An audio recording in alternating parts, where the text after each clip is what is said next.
اعوذ باللہ من الشیطان الرجیم پناہ مانگتا ہوں میں اللہ کی شیطان مردود سے۔ ومن يضلل الله فما له من ولي من بعده وترى الظالمين لما رأوا العذاب يقولون هل إلى مرد من سبيل۔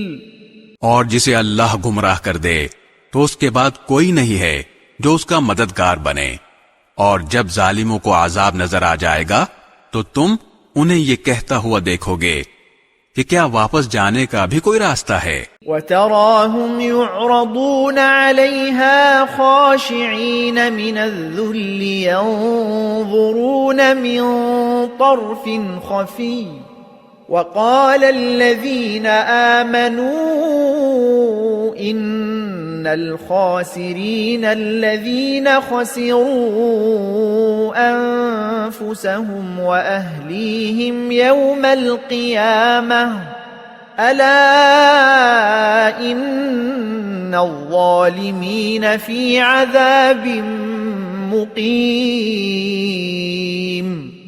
اور تم انہیں دیکھو گے کہ دوزخ کے سامنے انہیں اس طرح پیش کیا جائے گا کہ وہ ذلت کے مارے جھکے ہوئے کنکھیوں سے دیکھ رہے ہوں گے، اور جو لوگ ایمان لا چکے ہیں وہ کہہ رہے ہوں گے کہ واقعی اصل خسارے میں وہ لوگ ہیں جنہوں نے قیامت کے دن اپنے آپ کو اور اپنے گھر والوں کو خسارے میں ڈال دیا۔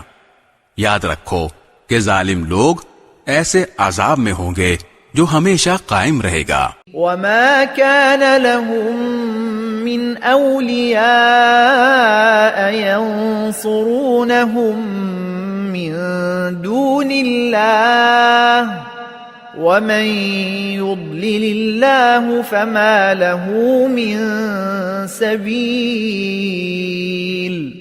اور ان کو ایسے کوئی مددگار میسر نہیں آئیں گے جو اللہ کو چھوڑ کر ان کی کوئی مدد کریں، اور جسے اللہ گمراہ کر دے اس کے لیے بچاؤ کا کوئی راستہ نہیں ہوتا۔